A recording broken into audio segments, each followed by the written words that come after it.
10 साल से आपकी सरकार है। गुड़गांव जैसे शहर की इतनी दुर्गति कैसे है? भाई सरकार में जो चेहरा था वो बीजेपी का था, तो आम जनता बीजेपी से सवाल पूछेगी ना, भाई आप किस परिस्थितियों, आप सरकार अभी भी चला रहे हो बिना जेजेपी के, सब कुछ जेजेपी पे डाल देने से क्या आपकी जिम्मेदारियां खत्म हो जाती हैं? किसान आंदोलन के दौरान जो भी कुछ हुआ उसको आप सही मानते हैं या गलत? राव इंद्रजीत सिंह आपकी ही पार्टी में और आपके ही लोकसभा क्षेत्र से सांसद भी हैं। सांसद भी आपकी और उनकी दोस्ती के बड़े किस्से हम लोगों ने सुने। अदावत है, चलती रहनी भी चाहिए, चलेंगी भी, क्योंकि सदा कोई दुश्मन नहीं रहता, सदा कोई दोस्त नहीं रहता। नरवीर सिंह का जब सर्वे में आ रहा कि नरवीर सिंह यहाँ से विधायक बनेगा, तो हमारी मदद के बिना कैसे बन जाते? आपकी मदद वो कर रहे हैं? लगता नहीं। उनकी बेटी चुनाव लड़ रही है जी, आप जाएंगे प्रचार करने? नहीं जाऊंगा, ना पार्टी कह रही ना वो कह रही, तो मैं क्यों जाऊंगा?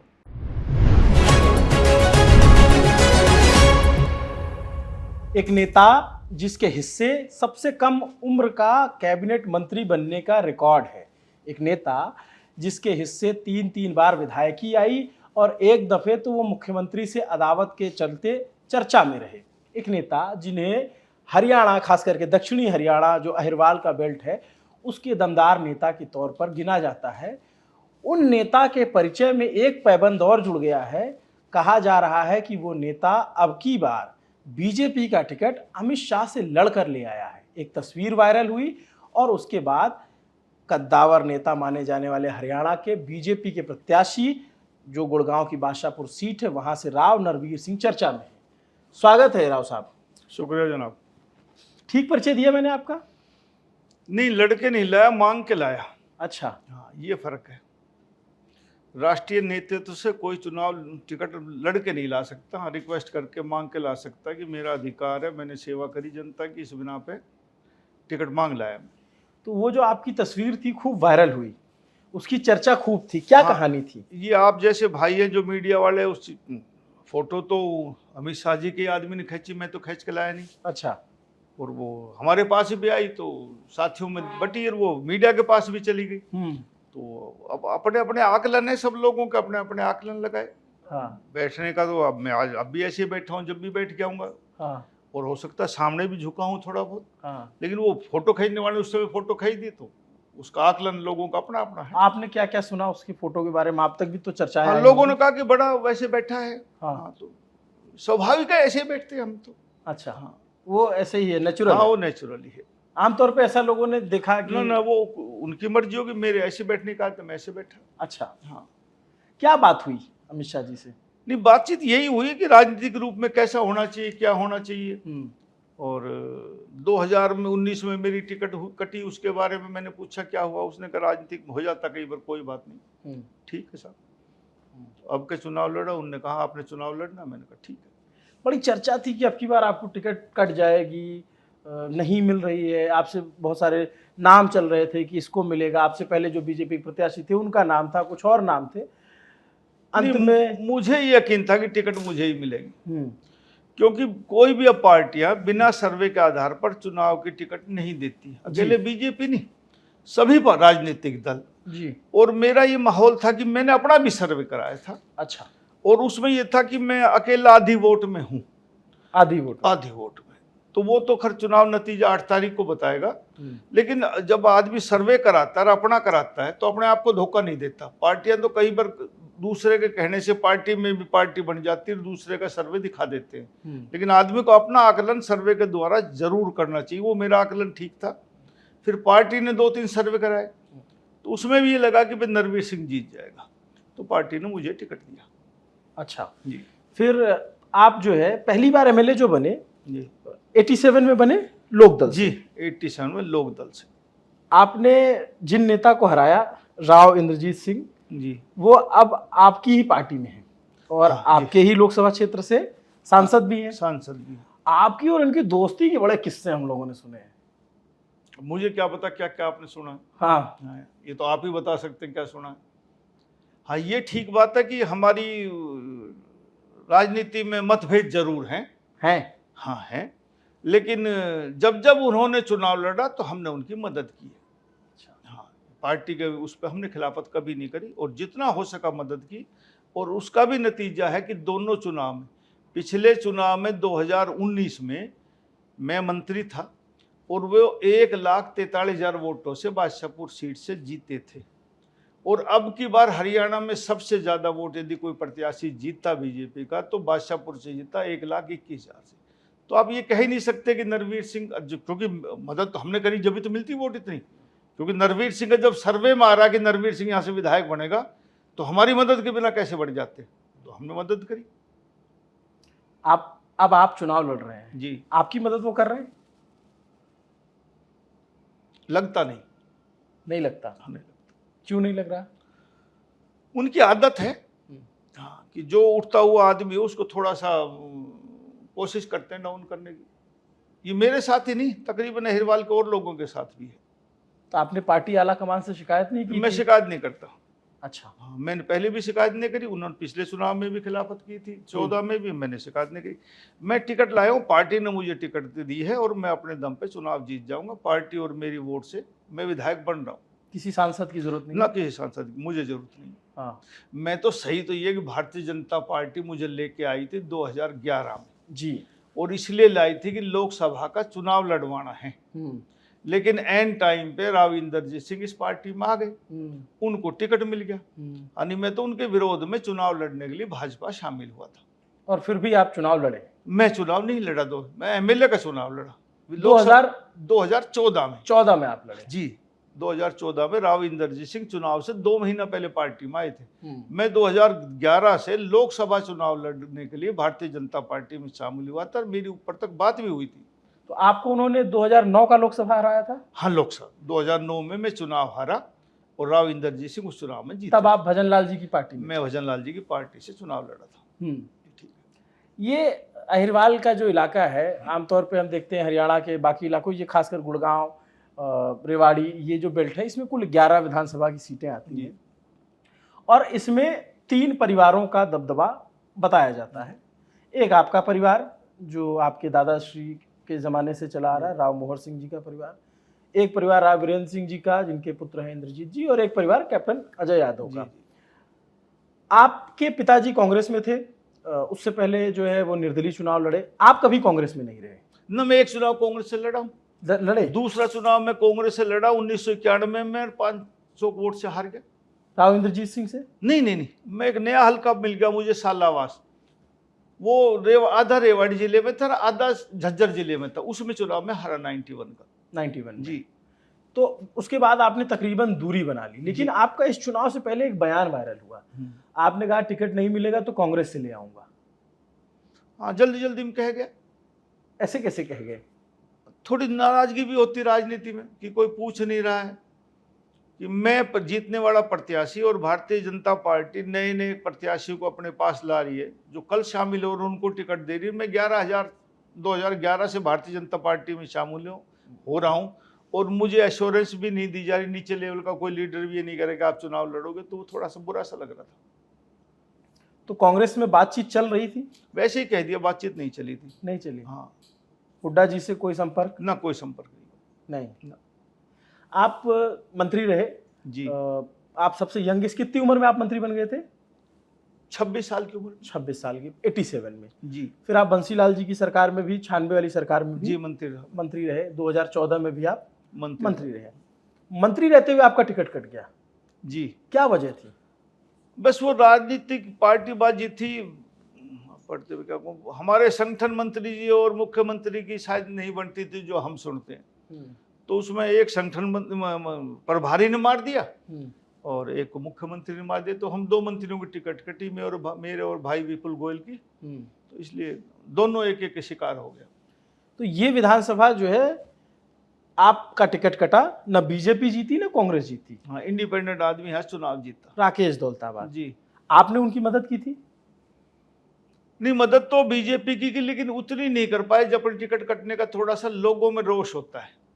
मैंने काम बहुत करवाए थे तो लोग उतना मान नहीं पाए। जो मैं अपने लिए वोट ले सकता हूँ दूसरों को नहीं दिलवा सकता, इसलिए जो उस लोग मेरे जो नजदीक थे उन्होंने बीजेपी को वोट नहीं दिया। वो वोट गया, वो वोट जो हराता उसी को देते हैं। फिर भाई इस कैंडिडेट को कैसे हराया जाए, तो वो स्वाभाविक गुस्सा होता है लोगों में। अब इस चुनाव में उनका देहांत हो चुका, उनकी पत्नी कुमुदनी दौलताबाद चुनाव लड़ रही हैं। कांग्रेस ने नए चेहरे वर्धन यादव को उतारा है, यंग फेस है। आप उन दोनों में से किससे अपनी टक्कर मान रहे हैं? ये तो जनता बताएगी 8 तारीख को कि किसके हक में कितना मतदान होता है। और जितने भी प्रत्याशी चुनाव लड़ते हैं वो सब जीतने के लिए लड़ते हैं, और जब तक काउंटिंग नहीं होती सब व्यक्ति जीत रहा होता है। हाँ। तो मैं ये नहीं कहूंगा कि मैं जीत रहा हूँ, क्योंकि सभी व्यक्ति जो चुनाव लड़ना यूं सोच ले कि भाई मैं हार रहा हूं तो कोई चुनाव ही नहीं लड़ेगा। इसलिए जो होगा वो 8 तारीख को पता लगेगा। अभी आप फिर भी एक होता है ना, आप सर्वे करवा रहे हो तमाम, मैं आश्वस्त हूं कि मैं जीत रहा हूँ। जीतोगे आप? हाँ जी। एक चीज मैं जानना चाहता हूँ, आप मिनिस्टर रहे, आप पीडब्ल्यूडी मिनिस्टर रहे, आप कई महकमे रहे साहब। कई महकमे, लेकिन पीडब्ल्यू उनमें से एक जी। एविएशन में भी, हाँ, एविएशन मिनिस्ट्री। हाँ। मैं पिछले 24 घंटे से गुड़गांव घूम रहा हूँ, इतनी खराब सड़कें हैं कि कई बार लगता है किसी दूरस्थ इलाके में आ गए क्या। जो मेन सड़कें हैं उनको अगर आप छोड़ दें तो बहुत ज़्यादा खराब सड़कें हैं। कई हलकों में मैं गांव में गया तो लोगों ने कहा कि पहले बनी थी, बाद में फिर गड़बड़ हो गई। आपका भी नाम लेते हैं लोग कि उनके टाइम पे कुछ सड़कें बनी थी, फिर 10 साल से आपकी सरकार है। गुड़गांव जैसे शहर की इतनी दुर्गति कैसे है? देखो, मैं 2014 में मंत्री बना और हमने सारी सड़कें ठीक थी। ठीक, आप उस टाइम नहीं आ पाए। हरियाणा में मैं पहला मंत्री हूँ पीडब्ल्यूडी का। सरकार जब हरियाणा जब बना तो चौधरी बंसी लाल जी दूसरे मुख्यमंत्री रहे, भगवत दयाल जी थोड़े दिन तो राव वीरेंद्र सिंह रहे। उसके बाद थोड़ा समय भगवत दयाल जी तो आए थे, पंजाब अलग हुआ जब। उसके बाद राव वीरेंद्र सिंह 8-9 महीने रहे 67 में। हाँ, 68 में चौधरी बंसी लाल जी मुख्यमंत्री बने और उनको हरियाणा का निर्माता भी कहा जाता। बिजली पानी सड़क गाँव गाँव उन्होंने पहुंचाई। उस समय गाड़ियों की संख्या नाम मात्र की होती थी। कई कई गाँवों में कोई गाड़ी होती थी, मोटरसाइकिल साइकिल होती थी। तो सारे रोड 12 फुट के बनवाए चौड़े। अब 2014 में बना तो संपन्नता आ गई थी, गाड़ियां बहुत आ गई गाँव में। तो मैंने पहली कलम से फैसला किया कि जो सड़क हम रिपेयर करेंगे या किसी गांव को नई सड़क से जोड़ेंगे तो सब 18 फुट की सड़कें, और उन पे 3 पट्टियों की सड़क बनाई। 3 लाइन भी डालते थे कि रात को कोई एक्सीडेंट ना हो, सेफ्टी सिक्योरिटी वगैरह दिखता रहे सबको। वो हमने कोशिश करी और सारी सड़कें नहीं थी। लेकिन 2000 में दुर्भाग्य से भाजपा की सरकार नहीं बनी, वो 2 दलों की सरकार बनी, बीजेपी और जेजेपी की। और ये जो महकमे हैं पीडब्ल्यूडी वगैरह, ये जेजेपी के हिस्से में चले गए। और उन्होंने हमारे गुड़गांव नहीं, पूरे हरियाणा में सड़कों का बुरा हाल है। गुड़गांव में ज़्यादा बुरा हाल है। उनके इलाके में भी जहाँ से वो डिप्टी चीफ मिनिस्टर बने, उन्होंने उतना काम नहीं किया जो 2014 से 19 तक हुआ। और गुड़गांव में ये दुर्दशा आपको हर जगह देखने को मिलेगी। ये अच्छा है, आप लोग 5 साल 4 साल सरकार में रहे, अब दोनों एक दूसरे से अलग हो गए हैं, तो दोनों एक दूसरे करेंगे, उन्होंने नहीं करने दिया, हमने नहीं करने दिया। भाई जनता तो ये जानना चाहेगी ना कि भाई सरकार, मुख्यमंत्री कौन था? मनोहर लाल खट्टर थे, मुख्यमंत्री नायब सिंह सैनी थे। तो क्या बीजेपी? नायब सिंह सैनी नहीं थे, नायब सिंह सैनी तो एमपी बन गए थे। मतलब अब बन गए। अब जब वो बने हैं तो जिस दिन बने उससे अगले दिन लोकसभा की आचार संहिता लगी, अगले ही दिन। और जब लोकसभा की आचार संहिता तो 2 महीने बाद फिर विधानसभा की आचार संहिता लगी। तो नायब सैनी भाई को तो मौका ही नहीं मिला। और मैं कह सकता हूँ एक अच्छा मुख्यमंत्री हरियाणा प्रदेश को मिला, मिलनसार है, हंसमुख है, ईमानदार है। और ऐसा मुख्यमंत्री हरियाणा प्रदेश में इतना मिलनसार आज तक नहीं आया। मैं ये जानना चाहता हूँ कि भाई सरकार में जो चेहरा था वो बीजेपी का था, तो आम जनता बीजेपी से सवाल पूछेगी ना, भाई आप किस परिस्थितियों, आप सरकार अभी भी चला रहे हो बिना जेजेपी के जी, आप तब भी चला सकते थे, लेकिन आपने सरकार की मजबूती के लिए उन्हें साथ लाया। अब तो हमारी विधानसभा भंग होगी। अब तो भंग हो गई, मैं कह रहा हूँ कि अब तो भंग हो गई, लेकिन अब तक संवैधानिक संकट की वजह से ही भंग हुई है साहब। अब आप, ये तो संवैधानिक संकट है कि 6 महीने तक विधानसभा ही नहीं बुलाई जा रही है। जी। तो इसके लिए तो कोई बाहरी व्यक्ति जिम्मेदार तो है नहीं। आम पब्लिक की दृष्टिकोण से हम देखें कि भाई उसको लग रहा है कि भाई हमने जो है, हमारा जो मुख्यमंत्री था बीजेपी से था जी, आप भी सिर्फ सब कुछ जेजेपी पे डाल देने से क्या आपकी जिम्मेदारियां खत्म हो जाती हैं? नहीं, जिम्मेवारी तो नहीं खत्म होती, लेकिन एक पार्ट तो जेजेपी रहा। और यदि अच्छा काम होता तो जेजेपी के हिस्से में वो काम भी जाता, और कोई गलत काम हुआ तो वो भी जेजेपी के हिस्से में जाएगा। भाई जो महकमा, यदि मैंने अपने टाइम में, मैं पीडब्ल्यूडी मिनिस्टर था, मैंने अच्छे काम किए तो लोग मुझे रिवार्ड भी तो देंगे, और मैं बुरे काम करूंगा तो अगले चुनाव में मुझे लोग हरा भी देंगे। जनता ही तो पैमाना है, फैसला जनता ही करती है, और जनता फैसला करती है वोट देके। और अब के चुनाव हम लड़ रहे हैं, गुड़गांव की सड़कों की बहुत हालत खराब है, मैं खुद कह रहा हूँ। पानी इतना जमा हो जाता है, मैं मानता हूँ सारा सब बुरा हाल है हर चीज का, लेकिन फिर भी लोग यहाँ भाजपा को जिता रहे हैं। वो परिणाम आपको 8 तारीख को क्यों जिता रहे हैं, क्या वजह? लोगों के मन में ये कि और सरकारों से भाजपा ने फिर भी ज्यादा काम किए इस अहिरवाल क्षेत्र में। आप कह रहे हो कि काम किए, लोगों के अपने दावे हैं, आपके जो विरोधी हैं उनके अपने दावे हैं कि भाई ये मंत्री थे, इन्होंने कुछ नहीं काम किया, मैं नया चेहरा हूं, मुझे मौका दो। सबके अपने अपने दावे हैं। मैं ये कह रहा जानना चाहता हूं कि जनता ऐसा, मैं आपसे आज से 4 साल बाद 5 साल बाद मिलूं और आप विधायक बन गए और आपकी पार्टी की सरकार आती है, तो मैं राव नरवीर सिंह से मिलूं और पूछूं कि भाई साहब आपने 5 कौन से काम कराए जो आपको अगले चुनाव में, तो आप क्या कर रहे हैं? मैं पीछे 5 के 10 काम आपको गिनाता हूँ कि हमारा गुड़गांव जिला जब बना, जब हरियाणा अलग हुआ था 1 नवंबर 1966 को 7 जिले थे हरियाणा, आज 22 जिले हैं हरियाणा में। हमने इस गुड़गांव में सभी सरकार रही इस दौरान में, 2014 तक सभी राजनीतिक दल, जो राजनीतिक दल है सबकी सरकार रही है। एक भी यूनिवर्सिटी नहीं बनी, कभी गुड़गांव यूनिवर्सिटी नहीं बनी। और सबसे ज्यादा रेवेन्यू हम देते हैं गुड़गांव वाले, 56 से 62% तक। हमने यूनिवर्सिटी बनाई, हमने मेडिकल कॉलेज बनाए यहाँ, हमने ही दुनिया का सबसे महंगा रोड द्वारका एक्सप्रेसवे बनाया, बादशाहपुर एलिवेटेड बनाया हमने। ये सारे जितने आप अंडरपास फ्लाईओवर देख रहे हो, कांग्रेस के टाइम में एक बना था सिर्फ गुड़गांव में, सुभाष चौक के ऊपर, वो भी उल्टा बना दिया था।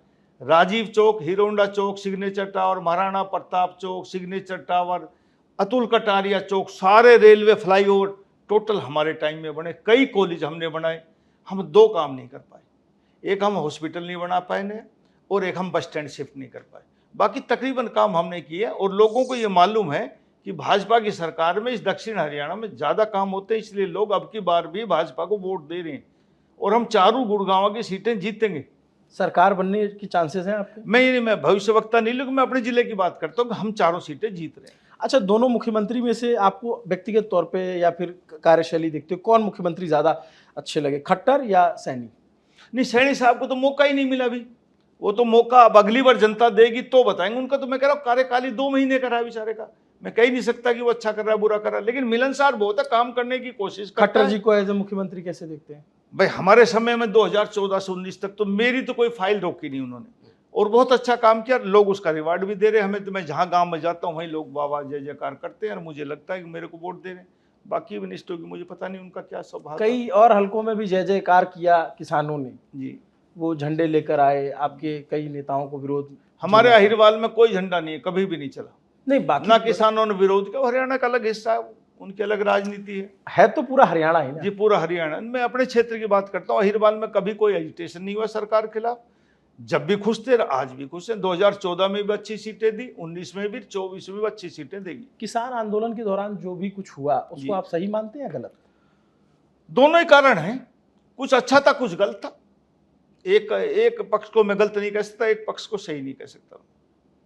जैसे क्या अच्छा था? जैसे अच्छा ये था कि भाई सरकार ने कानून बनाया तो जनता के हित में बनाया।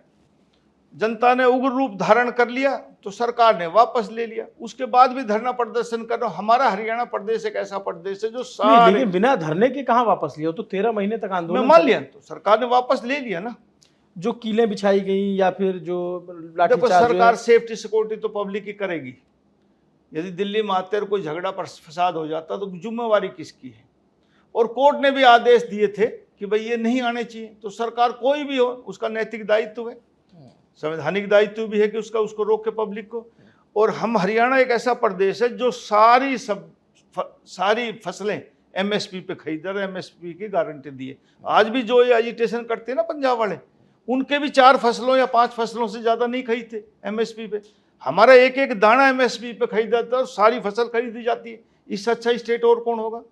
और हमारे जितने भी पड़ोसी राज्य हैं, जब मंडी चलती है तो सारे दूसरे प्रदेशों का भी माल बेचने के लिए, अनाज बेचने के लिए हरियाणा को इस्तेमाल करते हैं। आपकी पार्टी और आप जो भी नेता है वो सब बताते हैं कि हमने एमएसपी बढ़ाई, और ये सत्य भी है कि समय के साथ एमएसपी बढ़ी भी।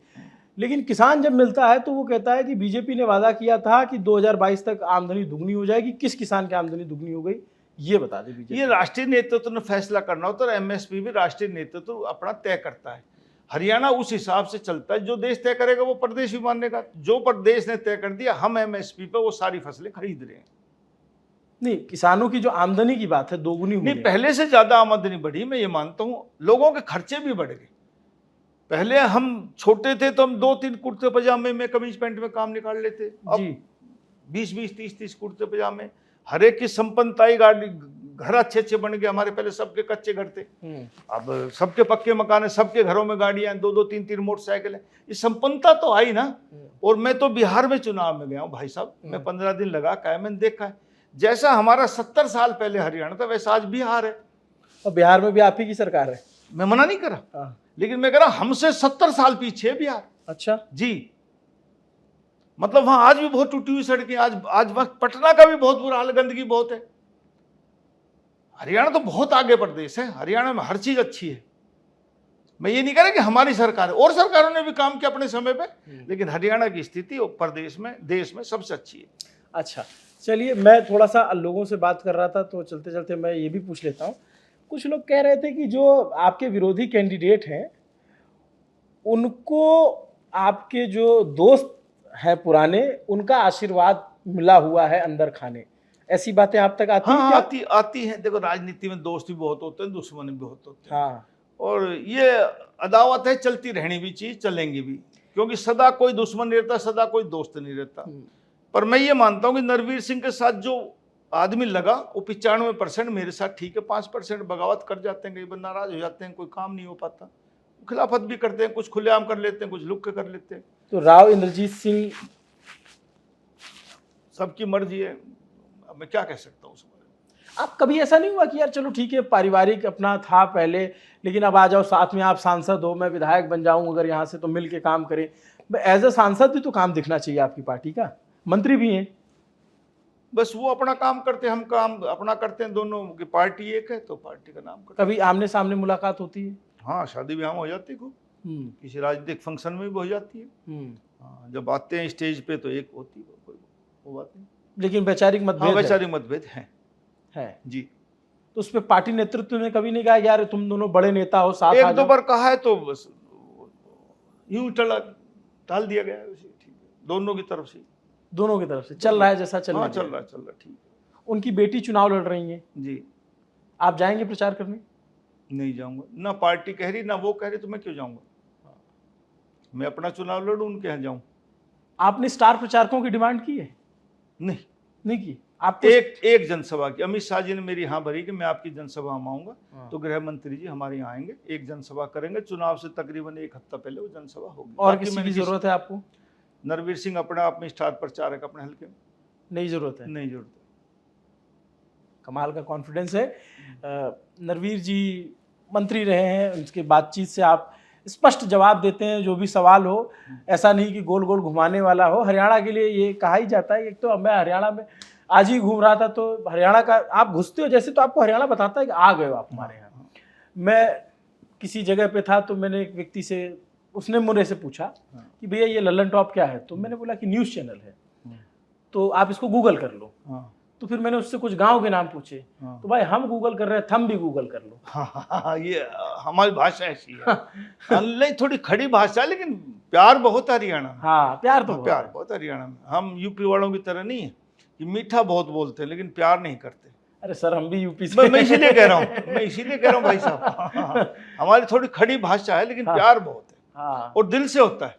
अच्छा, हरियाणा का आदमी दिल का साफ होता है। आप और जगह बहुत घूमोगे, दिल से साफ मिलेगा, जो कुछ कहना मुंह पे कहेगा। अच्छा, एक बात और बताइए, आपके समर्थक तो भी आपको मंत्री जी कहते होंगे? हाँ, पहले से ही। मैं ये जानना चाहता हूँ नेताजी, आप बहुत पहले से चुनाव लड़ रहे हैं, चुनाव में खर्चा वर्चा बढ़ गया, पैसा ज्यादा लग रहा है? मेरा तो नहीं लगता। सही बता, मैं ईमानदारी से बताता हूँ, मेरा जितने मैंने आज तक चुनाव लड़े सब जनता ने लड़े ईमानदारी। वो चुनाव आयोग का जो तय मानक है उसमें हो जाता है काम? अब इस पर्दे के ऊपर मैं क्या बताऊं। अब तो यही कहूंगा कि वो उतने में हो जाता है, लेकिन मैं ये ईमानदारी से पर्दे के ऊपर कह रहा हूँ कि नरवीर सिंह का पैसा नहीं लगता। ये सही है, मैं ईमानदारी से कह रहा हूँ, लोग लड़ते मेरा चुनाव। चलिए, दिलचस्प बातचीत रही नरवीर जी से। नरवीर जी को आपने सुना, इनके जो विपक्षी प्रत्याशी हैं उनसे भी हम बातचीत करने की कोशिश करेंगे। आपको ये पूरी बातचीत कैसी लगी कमेंट करके जरूर बताइएगा। नमस्ते, मेरा नाम अभिनव पांडे है, मेरे साथ कैमरे के पीछे मेरे साथी हंसते मुस्कुराते हनी है। देखते रहिए दी लल्लन टॉप। शुक्रिया।